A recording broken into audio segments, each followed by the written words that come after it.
Hello guys, இன்னைக்கு நம்ம பார்க்க போகிறது I will become invincible if I die episode 2 தான். ஸோ வீடியோக்குள்ளே போகிறதுக்கு முன்னாடி மறக்காமல் ஒரே ஒரு லைக்கை போட்டுருங்க. 1K லைக் ஆச்சு கொடுக்க பாருங்க. ஏன்னா அப்போ தான் எபிசோடு இன்னமும் அதிகமாக வரும். அப்படியே நீங்கள் சப்ஸ்கிரைப் பண்ணலன்னா சப்ஸ்கிரைப் பண்ணிக்கோங்க. சரி வாங்க, நம்ம டைம் வேஸ்ட் பண்ணாமல் எப்பிக்குள்ளே போகலாம். எப்பிக்கோட ஸ்டார்டிங்லேயே அந்த லேடி ரொம்ப ஆச்சரியமா வரா.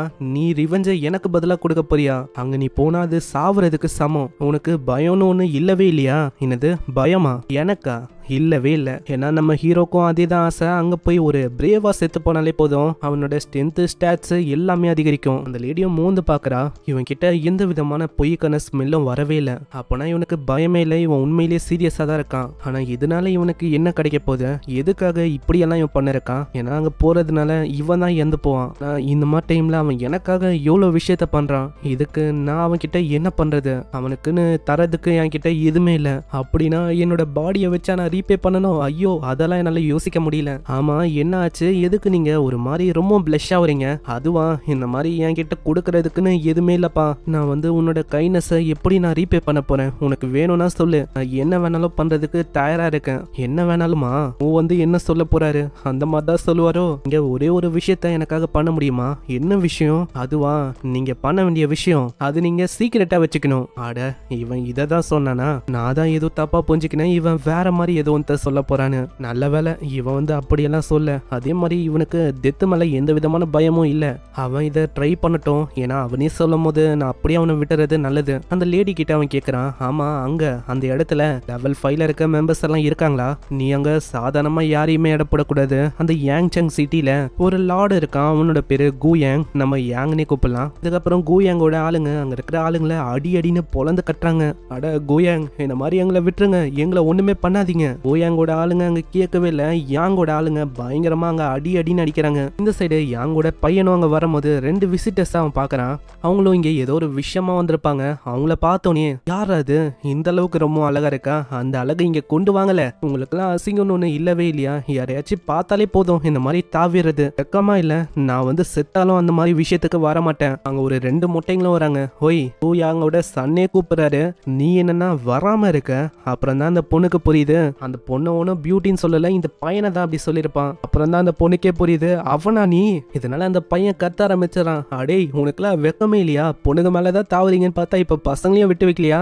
என்னோட பிரதர் மேல கைய வச்சிங்க, அடுத்தது எல்லாத்தையுமே வெட்டி போட்டுருவேன் பாத்துக்கோங்க. பசங்களா, அந்த பொண்ணை உண்டி தூக்கி போட்டு அந்த பையனை இங்க கொண்டு வாங்கல, எனக்கு அவன் வேணும். கேட்டோடனே மொட்டைங்களும் அப்படி பாயிறாங்க. ஃபர்ஸ்ட் அந்த பையனையும், அடுத்ததான் அந்த பொண்ணை பிடிக்கிறாங்க. அவன் அக்களை வச்சு பிடிக்கிறானா? அந்த பொண்ணுக்கு பயங்கரமா நாறுது. அடே, எத்தனை நாள்டா நீ குளிக்கல? கப்பு தாங்க முடியலடா. இதுக்கப்புறம் திடீர்னு என்ன ஆச்சுன்னு தெரியல. அந்த எத்துக்கு நம்ம ஹீரோ அந்த கியூயாங்கோட பையனை அப்படியே பூச்சி தூக்குறான். அடே, நான் யாருன்னு தெரியுமா? நான் யாருன்னு தெரியாம என் மேல கைய வச்சுட்ட பாத்துக்கோ. என்னோட அப்பா இருக்காரு. அதுக்கப்புறம் உன்னை வச்சு செஞ்சிடுவாரு. என்ன சொன்ன? எனக்கு கேட்கல. அதான்டா, எங்க அப்பா இருக்காரு, அத்தது வச்சு செய்வாரு. அதுக்கப்புறம் உன்னை பயங்கரமா அவங்க தேடி கொள்ளுவாங்க.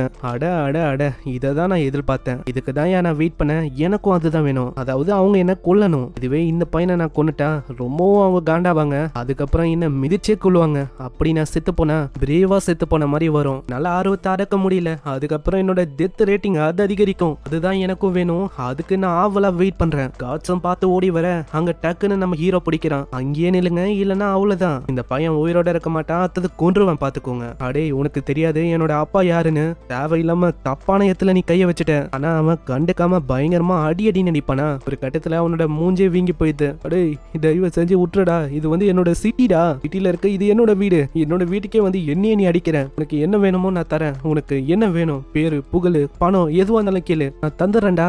ஆனா அது எதையுமே கண்டுக்கல, இன்னமும் அடிச்சுட்டு. எனக்கு தேவை உன்னோட அப்பா. அவனை இங்க வர சொல்லு. அந்த ஆளை நான் பார்த்தாகணும். ஏன்னா இவனோட அப்பா கியூயாங், அவர் ரொம்ப ஸ்ட்ராங்கு. அவருக்கிட்ட செத்து போனாலே போதும், நம்ம ஹீரோ பயங்கர பலசாலியா மாறிடுவான். அங்க திடீர்னு அந்த கியூயாங் அவனும் வர, அவனோட மகனை இந்த நிலைமையில பார்த்தோன்னே பயங்கரமா ஒரு கத்துவான் பாருங்க.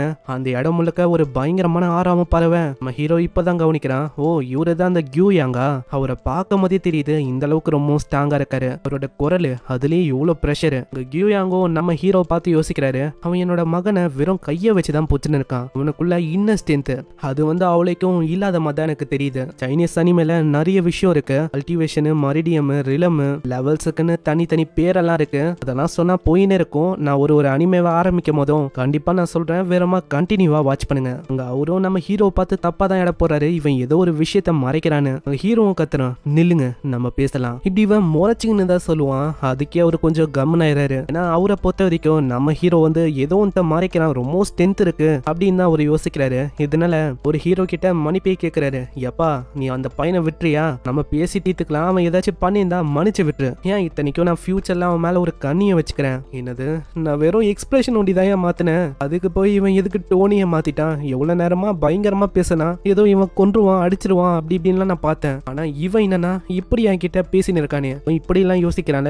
இதனால கியூ யாங் வந்து திரும்ப அவங்க மன்னிப்பு கேட்கிறாரு. மாதிரி மன்னிச்சிருப்பா, ஏதாச்சும் என்னோட மகன் பண்ணியிருந்தாலும் நான் வந்து மன்னிப்பு கேட்கிறேன். பக்கத்துல இந்த 2 பேர் என்ன மோவோட ஃப்ரெண்டா, உங்களுக்கு அதுக்கு பதிலா காசை கொடுக்கறேன், ஆனா அவங்க 2 பேருக்கு இந்த இடத்தை விட்டு போனா போதும்னு இருக்கு. ஏன்னா இந்த யங்சாங் சிட்டி கியூ யாங்கோட டெரிட்டரி. ஆனா இதெல்லாம் கேட்டு இருக்க நம்ம ஹீரோ ரொம்பவும் கடுப்பாய் கத்த ஆரம்பிச்சிடறான். யோ, உன்னோட மனசுல என்னையா யோசனை இருக்க, மணியை குத்து அப்பாலஜி பண்ணிட்டா அவ்வளவுதான் நினைக்கிறியா, நான் உன்னோட மகன், அவன் என்ன நல்லா பண்ணிருக்கான்னு உனக்கு தெரியுமா, இந்த ஸ்ட்ரீட்ஸ்ல இருக்கிற மக்களை ரொம்பவும் தொல்லை பண்ணிருக்கான், அவங்க கிட்ட பறிச்சிருக்கான், ஏன் இப்ப கூட காட்ஸ் கிட்ட சொல்லி எல்லாருமே அடி அடின்னு அடிக்க வச்சான். அதுவும் எதுக்கு நீ யோசிக்கிற, இவர் வந்து போறாரா, அதுக்கு வந்து இடத்த கிளியர் பண்ணி கொடுக்கணுமா, அதுக்கும் மேல கேம் மாதிரி எவ்வளவு விஷயத்த அவன் பணம் பார்த்தான் தெரியுமா, இப்போ அதுக்கெல்லாம் சேர்த்து நீ பணத்தை குத்து செட்டில் பண்ணலான்னு பாக்குறியா, உன்ன நான் எவ்வளவு பெரிய ஆளுன்னு யோசிச்சேன், ஆனா நீ என்ன இப்படி பண்ணிருக்க. இவன் என்ன பண்ண பாக்குறான், ஏன்னா நானும் சாஃப்டா பேசி மழுப்புறதுக்கு ட்ரை பண்ணேன், இருந்தாலும் அங்க எதுவுமே ஒர்க் அவுட் ஆகுற மாதிரியும் தெரியல. சரி தம்பி, இந்த மாதிரி உனக்கு என்ன வேணும் அதை நீயே கேளு, என்ன பண்ணா அவனை விடுவேன். என்னது, என்ன விடுறதுக்கா, அதுக்கு நீங்க என்ன கொன்னாகணும், என்ன கொன்னா முடிதான் உன்னோட பையனை இங்க இருந்து காப்பாத்தியே கொண்டு போக முடியும். அப்போனா எனக்கும் வேற வழி தெரியல. அங்க பயங்கர வேகமா இன்னொத்த வந்து தாக்குறான். அதனால கியூயாங்கோட சன் அவன் தப்பிச்சிடறான். அங்க இதை ஒரு வாய்ப்பை வச்சு பிடிக்க, அங்க இதுதான் நம்ம ஹீரோக்கும் தேவை, அப்படிதான் எனக்கு கொல்லுங்க, இதனால நான் இன்னமும் இம்ப்ரூவ் ஆவேன். தம்பி, இந்த மாதிரி நீ ரொம்பவும் பிரேவா இருக்கப்பா. ஆமா நான் ரொம்ப பிரேவா தான் இருக்கேன், என்ன கொல்றீங்களா அப்படின்னு மனசுல யோசிக்கிறான். இவன் வந்து ரொம்ப பிரேவா இருக்கான், இவனை போக விடுங்க. என்னது, போக விடுங்களா, ஆமா நீ வந்து போகலாம், நீ வந்து ரொம்ப பிரேவா இருக்கடா தம்பி, அதனால நீ யாங்சாங் சிட்டிக்கு மிலிட்டரி ஆர்மி ஜாப் வேணும்னா சொல்லு, கண்டிப்பா உனக்கு அது தயாரா இருக்கு, வேறமா வந்து ரிப்போர்ட் பண்ணு, எனக்கு வேணும்னு, உன்னை நாங்க ஏத்துக்கிறோம். அங்க இப்படி அவனை விட்டு போறாங்களா, அங்க நம்ம ஹீரோக்கு கடுப்பா இருக்கு. அடே, நான் வந்ததே இங்க சாகுறதுக்கு, நான் போட்ட ஸ்கிரிப்ட் எல்லாமே பக்காவா இருந்தது, எப்படி அது ஃபிளாப் ஆச்சு. அங்க ஹீரோக்கு பாவம் எதுவுமே புரியல.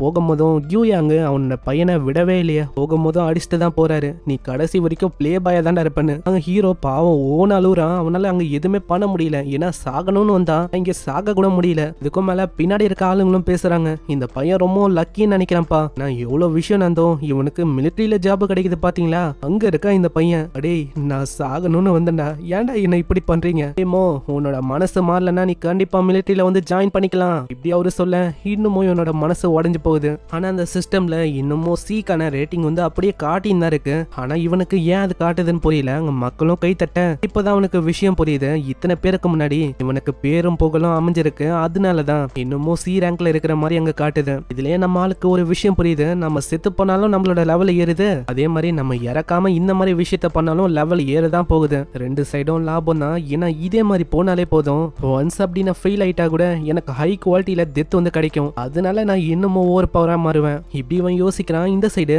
கியூயாங்கோட மகனுக்கு அங்க வாயிலெல்லாம் ஐஸ் கட்டிய வைக்கிறாங்க. யோ தகப்பா, நீ பண்ணதெல்லாம் சரிதானா, நீ பண்ண வேலை எதுவும் சரியில்லை தகப்பா, ஏன்னா அவனை நீ விட்டு வச்சுட்ட, அவனை நம்மளோட மிலிட்டரி கேங்ல போய் ரெக்ரூட் பண்றான்னு சொல்ற, உனக்கு அறிவு இருக்கா இல்லையா, அறிவு அத நீ என் கிட்ட கேக்குற, உனக்கு தாண்டா அறிவு இல்ல, ஏன்னா அங்க எவ்வளவு பேர் இருந்தாங்க உனக்கு தெரியுமா, சிட்டி லார்டுன்னு ஒரு பேரை சம்பாதிக்கிறது ரொம்ப கஷ்டமான விஷயம், அத்தனை மக்கள் முன்னாடி நான் அவனை அசால்ட்டா கொண்டு இருக்க முடியும், ஆனா அது ஏன் தெரியுமா பண்ணல, இந்த பேரு இது ஒன்ஸ் அழிஞ்சு போயிடுச்சுன்னா ரொம்ப கஷ்டம், ரொம்ப 1 by 1 செதுக்கிறது, அதனால தான் அவனுக்கு ஆஃபரிங்கும் பண்ண இந்த மாதிரி வந்து ஜாயின் பண்ணிக்கோன்னு, அதனால என்னோட பேரும் புகழும் இன்னும் வந்து அதிகரிக்கும், அதே மாதிரி இதுக்கு மேல நீ வெளியில போக கூடாது, அந்த எம்பரர் அவரை வந்து நாங்க கொல்ல போறோம், அதனால வெளியில ஒண்டி வரக்கூடாது, உனக்கு புரியுதா, அப்போ அந்த மோ அவனோட கதையெல்லாம் நான் பாத்துக்கிறேன், நான் அந்த பையன் திரும்பவும் இங்க ஜாயின் பண்றேன் அப்படி இப்படின்னு வந்தான்னு வச்சுக்கேன், அவ்வளவுதான், நம்மளுக்கு தெரிஞ்ச ஆளுங்க ஏகப்பட்ட பேர் இருக்காங்க, அவனை கேட்டுக்கு வெளியில கொண்டு போய் கண்ணந்துணமா வெட்டி அங்கி போட்டலாம். இதுக்கப்புறம் நம்ம ஹீரோ அந்த பொண்ணை மீட் பண்றான், அந்த பொண்ணு கிட்ட அந்த விஷயத்தெல்லாம் சொல்ல, உங்களுக்கும் தெரியுது அந்த கியூ அவன் பக்கா ஃப்ராடுன்னு,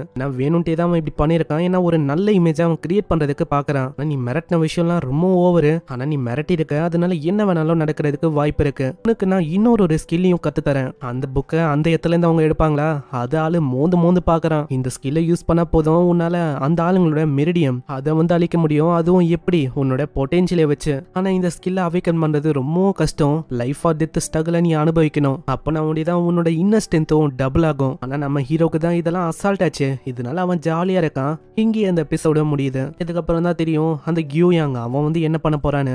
லைட்டா தான் உன்னோட பவரை காட்டினான். அதே மாதிரி இன்னமும் ஒரு பவரா மாறானான்னு பார்க்கலாம். இந்த புது பவர் அதையும் நம்ம நெக்ஸ்ட் எபிசோட்ல பார்க்கலாம். மறக்காம எல்லாருமே லைக்க போடுங்க. ஏன்னா அப்பதான் நிறைய பேருக்கு ரெக்கமெண்ட் ஆகும். நான் உங்களை நெக்ஸ்ட் எபிசோட்ல சந்திக்கிறேன். தேங்க்யூ ஃபார் வாட்சிங். சைனரா.